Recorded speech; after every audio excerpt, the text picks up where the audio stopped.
Welcome to Retire Eyes Wide Open. Don't go into retirement with your eyes closed. Go into it with your eyes wide open. If your financial advisor and tax advisor aren't talking, someone isn't doing their job. There are two systems in this country, one for the informed and one for the uninformed. You can't turn back the clock. You can only get better for the future. You're going to look back at this moment 20 years from now, and you want to know you did everything you could to position your financial life. The world is changing, and so is retirement. Hi, my name is Scot Landborg, and I'm here to help you retire with your eyes wide open. That means having the information you need and the clarity you deserve. It means understanding and interpreting the world as it changes.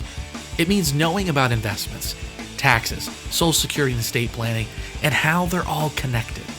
And probably most important, it's about living your best retirement life, the good life. You know, I meet with thousands of retirees. I see people doing it right. I see people doing it wrong.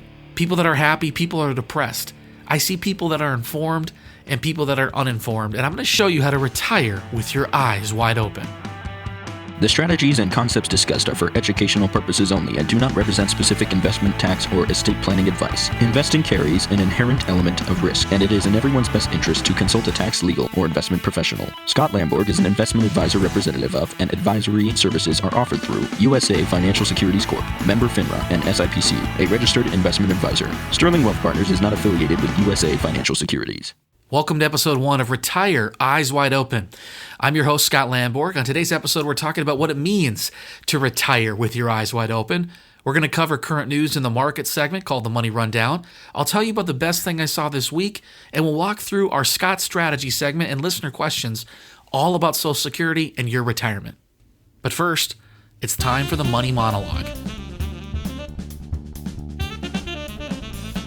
A little bit about me. I've been a financial advisor for over 16 years, a partner at Sterling Wealth Partners in Tustin, California. We specialize in helping people as they approach retirement or if they're currently retired. My focus is trying to optimize your investments, your taxes, and align your estate plan to help meet your financial goals. But that's really what any financial advisor does. What's unique about us, what's unique about what we do, is that we can help you with everything all under one roof. And it's about how we're really intentional about our comprehensive planning. This show is about educating, entertaining, and inspiring you about your money, but it's more than just about money and investments. It's more than just strategy. It's about everything else that comes with retirement. How do you have the best retirement life possible? It's about making sure you face down retirement with your eyes wide open. You're facing retirement. You're staring down some big decisions, huge decisions that are going to impact everything about your financial future, everything about your future life. Are you going to have enough money to do the things you want to do? Will you have enough for what you need? Will you run out? You know, the crazy thing is no matter if you have $5 million in investments or just $50,000, you all come to me with the exact same set of questions, the same fears. How do we make sure we're going to have enough? I'm blown away when I meet with people with $5 million investments, a home paid off, a pension. They have the same level of fear as someone that only has $50,000 in their bank account. Where is my money going to come from in retirement? You're asking the same questions. How do I make sure I don't run out? How do I make sure I don't do something stupid? You're making some epic decisions. And who are you going to hire to help you on this journey? Where do you pull income from? From cash? From IRAs? When do you take your Social Security? What do you do about your taxes? Big decisions with big consequences. You want to make sure you go into this journey with your eyes wide open, not closed. Because when you look back at this time, when you look back on these decisions, when you look back 20, 30 years from now, you're going to have perfect clarity on if you made the right decisions about your investments, if you made the right decisions about your Social Security. You're going to have perfect clarity then, down the road. But what about today? What about right now? How can you have confidence that you're making the right decisions going forward? Will you make sure that you've got your eyes wide open instead of closed? When you look back at this moment, you want to make sure that you had looked at your options, that you had analyzed different investment strategies, that you looked at different ways to position your income and your taxes. You analyzed your options. You interviewed multiple advisors because you're going to look back at this moment and you want to know you did everything you could, that you gave it your best shot, your best chance to set yourself up for the retirement life ahead. And that's the way you're going to have confidence in the future. You're not going to necessarily have made the right decision. Maybe you didn't make the right choice, but you'll have confidence knowing that you had analyzed your options and you chose the best path forward. That's what it means to retire with your eyes wide open. And we're going to explore that topic a lot more in the shows ahead. So we're excited to have you join us for our podcast. And we'll cover more of those topics in the future. And now for the money rundown. There's a lot of media sources out there that are going to give you updated information about the economy and the markets. My job is to help summarize and synthesize, to help pick out a few stories that are the most important for you as a retiree or an investor. Now, we're nearing the end of July, and as of the recording of this podcast, the markets have had a choppy year. Still, off the highs in the Dow achieved in late January, the Dow's up about 1% on the year, and the S&P up over 3.5%. Bonds have had a challenge, down over 2.5%. International markets are also having a challenging time. Developed markets down over 3%, and emerging markets down over 7%. Our first story is about economic growth. Is the economy growing at a 5% pace? The Federal Reserve Bank of Atlanta believes so. The economy could be expanding at nearly that rate. Their GDP Now model projected second quarter economic expansion of between 4.7 and 4.8% for Q2 during most of June. So what does that mean for you? What does that mean for your retirement? Well, a growing market and a growing economy are great for your retirement accounts and for your future retirement. It means that even though this economy is 9 years into recovery, the second longest on record, we could be in store for some more upside potential. And you have to be asking, is your portfolio positioned right to take advantage of that? Our second story today in the Money Rundown provides us more evidence of an expanding economy. And it's also our quote of the week from senior market strategist at Voya Investment Management, Karen Kavanaugh. On June 19th on CNBC, she said, quote, "We're seeing a lot of capital expenditures, and we're seeing companies going out there and spending more. That's going to increase productivity, and that's good for sustained economic growth. It just takes a little bit of time to work through the system." What does that mean? What does that mean for you and for your retirement? Well, the recent tax bill has really added more fuel to the fire as companies are enjoying lower tax rates and less regulation. Companies, they're becoming more profitable. They're spending more. They're buying back more stock. And is your portfolio positioned to capture some of that upside? You know, as you approach retirement and as you're in retirement, most advisors advise you to add more conservative investments, add more bonds to your portfolio, manage your risk as this market has grown. But I have to ask the other question too. Not only how do you make sure that you're not taking too much risk, but how do you make sure you're capturing upside when this economy is growing and when it's expanding? Since 2008, since our last recession, advisors have been giving warning signals about this market overheating. And year after year, some of those people have been wrong. And the economy has continued to grow. Did you miss some of that upside? Did you miss some of that growth in your portfolio? Hold your advisor accountable and make sure that not only are you avoiding risk and managing risk, but are you getting enough upside as the market grows? While we're still concerned about the length and breadth of this recovery, we're always asking ourselves, how do we capture as much upside as possible while managing downside risk? And that's our Money Rundown for the week. And now for the best thing I saw this week. Isn't it great to see young people with a hot dog stand or a lemonade stand on a hot day? Did you have one as a child? What did it teach you?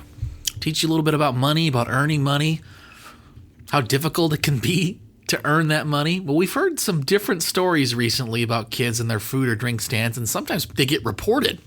They get reported to the city for not having a permit. An example of one of these is a 13-year-old in Minneapolis, Minnesota. 13-year-old Jaquan Faulkner in Minneapolis, Minnesota wanted to raise some money over the summer for some new school clothes in the fall. Guess what? Someone filed a complaint because he was selling food without a permit. Can you believe it? This 13-year-old's trying to raise money the good old-fashioned way, and someone reported him to the city's health department. Instead of shutting him down, the city, the local health department, and a local nonprofit helped him file the papers needed to obtain the temporary permit and made sure he was following all the health codes. More than that, they helped him raise the money for the permit fee. Isn't it wonderful to see a community coming together? More than that, isn't it wonderful they didn't shut him down? How crazy would that be? Well, this story got me thinking a little bit about retirement. How does it apply to you? How does it apply to a retiree? And what it got me thinking about is today's world is a lot different than when I grew up and when you grew up. We didn't have the internet. We didn't have Facebook. We didn't have eBay. So setting up that virtual hot dog stand or that virtual lemonade stand, is something that's a lot different now than it was when we were kids. You can set up a virtual hot dog stand. You can set up a virtual lemonade stand. And it opens up some really new, interesting questions about what retirement is, right? Retirement, it can be about travel. It can be about leisure. It can be about enjoying the things that you want to do. But it's also about doing the things that you want to do. For some people, it's about reinventing themselves. For some people, it's about starting a business, trying out a hobby that they haven't been able to do during their working life. One of my clients started picking up pickleball. He plays a couple hours a day, had never thought about it before as a hobby that he would enjoy. But more than just hobbies, maybe there's a business that you want to start.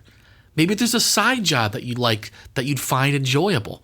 The internet makes it easier to have that virtual lemonade stand or that hot dog stand, and it allows you to do things you might not have been able to do before. You don't have to get committed to another full-time job, but you can explore some more of those interests. Maybe you want to drive Uber on the side on a Sunday afternoon just for fun. Maybe you want to start walking a dog once a week using one of those apps that helps coordinate dog walkers with people that need that service. Maybe there's a business that you want to start. Maybe you want to start teaching kids at the local park about rockets or about science. The list of things that you can do to satisfy that itch, to contribute to the community around you, is really endless in this internet age. Maybe you want to start a travel blog. Maybe you want to be a wine critic. The list goes on, but the tools available today make it easier than ever for you to do just that. The world is changing, and so is retirement. You're going to live longer than you think, and if you think fulfillment is going to come with every vacation, you're in for a surprise. What's your purpose? What do you love? What do you enjoy? And how do you do more of that in your retirement? I had someone that I met with recently. They just started taking ukulele lessons, and they couldn't stop talking about how much fun they were having. So whether it's you're doing it because you're earning money or you're doing these things to turn over a new leaf, they all go to the same thing, and that's helping you find more relevance in your retirement. And it's critical to have that happy retirement lifestyle. Okay, and now for our Scot Strategy segment, where we're going to share with you insightful strategies to help improve your retirement picture. Today, we're talking about Social Security. How do you embark on Social Security with your eyes wide open? What are some strategies for you to take away as you're making some very important decisions about your Social Security? First is to realize how important of a decision it really is, how big of an asset your Social Security income is going to be. The average retiree depends on Social Security for a significant portion of their retirement income. So strategy number one is just embrace the fact that this is a big decision and it can be a huge part of your financial picture. Next tip is to remember to think about your spouse when calculating benefits. This is a very common mistake. People don't think about their spouse when they're calculating their benefits. They only think about themselves. You know what's interesting is if you're 70 years old, if you waited to take your Social Security until you're 70 and didn't take a nickel of your own benefit, but your wife lived till she was 92, you passed away at 70, never took a nickel of your own Social Security, your spouse would collect over $100,000 more in her retirement life because you made that decision.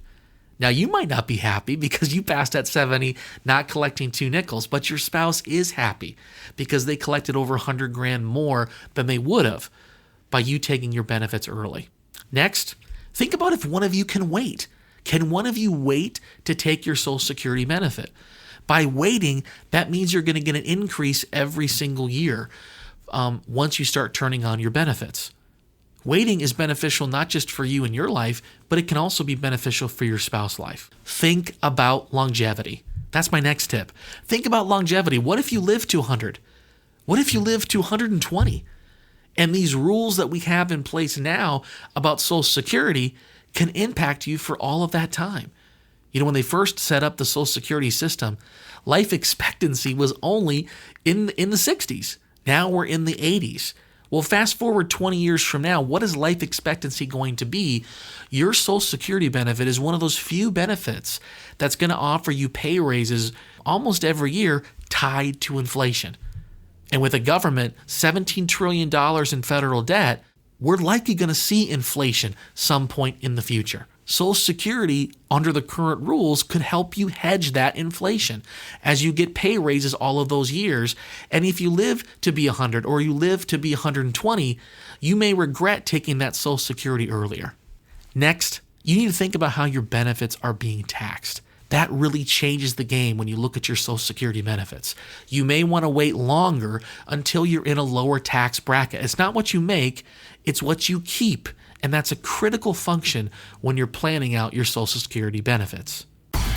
And that covers our Scot Strategy segment for this week. We hope you found it informative and insightful. We're going to have more content next week to give you information about your retirement and moving forward, strategies to help you right now. If you want to learn more about your Social Security, because it's a very complicated question, we've got a whole presentation on Social Security strategies and tips, and we'd love to share it with you. We'd love to talk with you one-on-one about your Social Security situation and what is the optimal time in light of all of your other retirement assets and your retirement income picture. If that's something you want to take advantage of, please reach out to us on retireewo.com.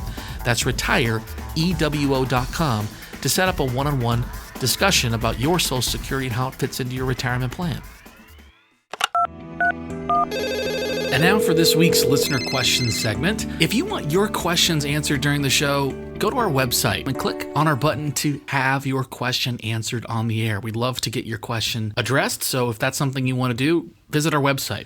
Joining us is our producer, Angela Jugan. Angela, thanks so much for joining us. And what kind of questions do we have from some of our listeners this week? Thanks, Scott. So our first question is from Dawn in Diamond Bar, California. Hello, I have a question about Social Security. My wife and I are both 62 and both retired. We have plenty of income from pensions and investments where we don't actually need the income from Social Security to live. But we're wondering, should we take it early and get what we can? Well, Don, thank you so much for sending in the question. When you're 62, there's a lot of other questions to really consider. And the first question for you is, are you still working? Well, you mentioned you're both retired, so that's an easy one. But for listeners that are listening in, between 62 and full retirement age, normally 66 or 67, you have to be very careful. If you're still working and turn on Social Security, you could be penalized. So be very careful and conscious of that. Now, Don, you mentioned that you're both retired, so that doesn't really apply to you. What you need to really be thinking about is your break-even point. You need to think about, if you don't need the money, does taking from Social Security take pressure off some of your other investments? In other words, if we start taking from your Social Security first, does it allow us to defer more of our investment and pension income? That's really one of the questions. The other question is, you have to look very closely at your tax situation. What's your tax situation and how is it going to change when you turn 70 and have to start taking required minimum distributions from your investments? Looking at your taxes is a critical question when thinking about when you're taking your Social Security. Lots go into this, and we'll have to talk more offline, Don, about specifically your specific situation. Hope that helped. And our next question, Jack from Tustin, California. He writes, Hi, Scott. I'm 68 years old and I'm a successful attorney. I don't plan on stopping work anytime soon. I do plan on turning on my Social Security at the age of 70 because I don't really need the income now. My wife is enjoying retirement and she's also enjoying her spending in retirement. She's 62. I really want to turn on her Social Security benefit. It's about $1,000 per month. We have about $500,000 in retirement accounts and our home's paid off. What do you think we should do? Jack, thank you so much for the question. You know, the issue I think in your situation is because you're still working, you're likely earning more income now than you will in retirement. Your tax bracket is likely higher today than it will be in the future.